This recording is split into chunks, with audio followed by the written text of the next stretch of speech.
Clip number 49، اس میں آپ قرآن پاک کی سورہ بقرہ کی آیت نمبر 145 سے 147 تک کی تلاوت، ترجمہ اور تفسیر سراط الجنان سنیں گے۔ بسم اللہ الرحمن الرحیم۔ ترجمہ: اللہ کے نام سے شروع جو نہایت مہربان رحمت والا ہے۔ وَلَئِنْ أَتَيْتَ الَّذِينَ أُوتُوا الْكِتَابَ بِكُلِّ آيَةٍ مَا تَبِعُوا قِبْلَتَكَ وَمَا أَنْتَ بِتَابِعٍ قِبْلَتَهُمْ وَمَا بَعْضُهُمْ بِتَابِعٍ قِبْلَةَ بَعْضٍ وَلَئِنِ اتَّبَعْتَ أَهْوَاءَهُمْ مِنْ بعد ما جاءك من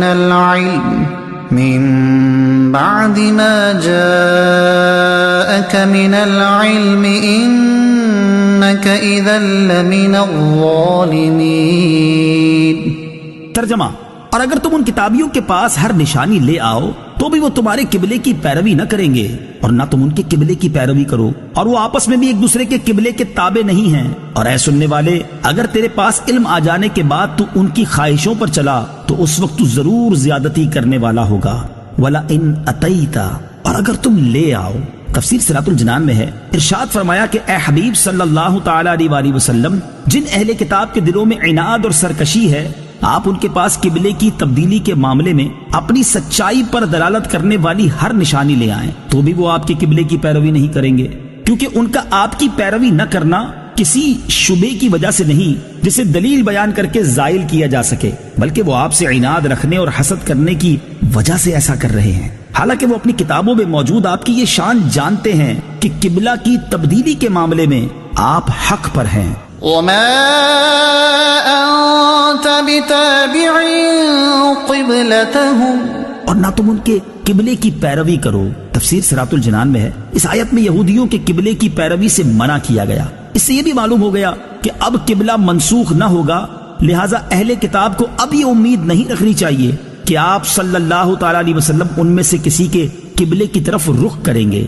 وَمَا بَعْضُهُمْ بِتَابِعٍ قِبْلَةَ بَعْضٍ، اور وہ آپس میں بھی ایک دوسرے کے قبلے کے تابع نہیں ہیں۔ تفسیر سراط الجنان میں ہے، یعنی اے حبیب صلی اللہ تعالی علیہ وسلم، اہل کتاب آپ کی مخالفت کرنے میں تو متفق ہیں، لیکن قبلے کے معاملے میں یہ خود بھی ایک دوسرے کے مخالف ہیں، اور جس طرح ان سے یہ امید نہیں کی جا سکتی کہ وہ آپ سے متفق ہو جائیں، اسی طرح ان کے آپس میں متفق ہونے کی بھی کوئی امید نہیں کی جا سکتی۔ یاد رہے کہ یہود و نصارہ دونوں بیت المقدس کو قبلہ مانتے ہیں، مگر یہودی صخرہ کو اور عیسائی اس کے مشرقی مکان کو قبلہ مانتے ہیں۔ وَلَئِنِ اتَّبَعْتَ أَهْوَاءَهُمْ، اور اگر تو ان کی خواہشوں پر چلا۔ تفسیر سراط الجنان میں ہے، یہ امت کو خطاب ہے کہ خانہ کعبہ کے قبلہ ہونے کے بعد اگر کسی نے بیت المقدس کو قبلہ بنایا تو وہ ظالم ہے۔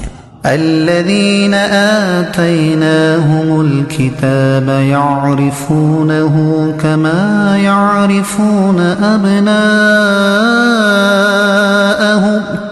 وإن فريقا منهم ليكتمون الحق وهم يعلمون۔ ترجمہ: وہ لوگ جنہیں ہم نے کتاب عطا فرمائی ہے وہ اس نبی کو ایسا پہچانتے ہیں جیسے وہ اپنے بیٹوں کو پہچانتے ہیں، اور بے شک ان میں گروہ جان بوجھ کر حق چھپاتے ہیں۔ یعرفونہ کما یعرفون ابناءہم، وہ اس نبی کو ایسا پہچانتے ہیں جیسا وہ اپنے بیٹوں کو پہچانتے ہیں۔ تفسیر سراط الجنان میں ہے، مراد یہ ہے کہ گزشتہ آسمانی کتابوں میں نبی آخر الزمان حضور سید عالم صلی اللہ تعالی علیہ وسلم کے اوصاف ایسے واضح اور صاف بیان کیے گئے ہیں جن سے علماء اہل کتاب کو حضور پر نور صلی اللہ تعالی علیہ وسلم کے خاتم الانبیاء ہونے میں کچھ شک و شبہ باقی نہیں رہ سکتا، اور وہ حضور اقدس صلی اللہ تعالی علیہ وسلم کے اس منصب عالی کو کامل یقین کے ساتھ جانتے ہیں۔ وَإِنَّ فَرِيقًا مِّنْهُمْ لَيَكْتُمُونَ الْحَقَّ، اور بے شک ان میں ایک گروہ حق چھپاتے ہیں۔ تفسیر سراط الجنان میں ہے، اہل کتاب علماء کا ایک گروہ توریت و انجیل میں مذکور حضور پر نور صلی اللہ تعالی علیہ وسلم کی نعت و صفت کو اپنے بغض و حسد کی وجہ سے جان بوجھ کر چھپاتا تھا۔ یہاں انہی کا بیان ہے۔ اس سے معلوم ہوا کہ حق کو چھپانا معصیت و گناہ ہے۔ حضور اقدس صلی اللہ تعالی علیہ وسلم کی عظمت و شان کو چھپانا یہودیوں کا طریقہ ہے۔ الحق من ربك فلا تكونن من الممترين۔ ترجمہ، اے سننے والے، حق وہی ہے جو تیرے رب کی طرف سے ہو، پس تو ہرگز شک کرنے والوں میں سے نہ ہونا۔ الحق من ربک، حق وہی ہے جو تیرے رب کی طرف سے ہو۔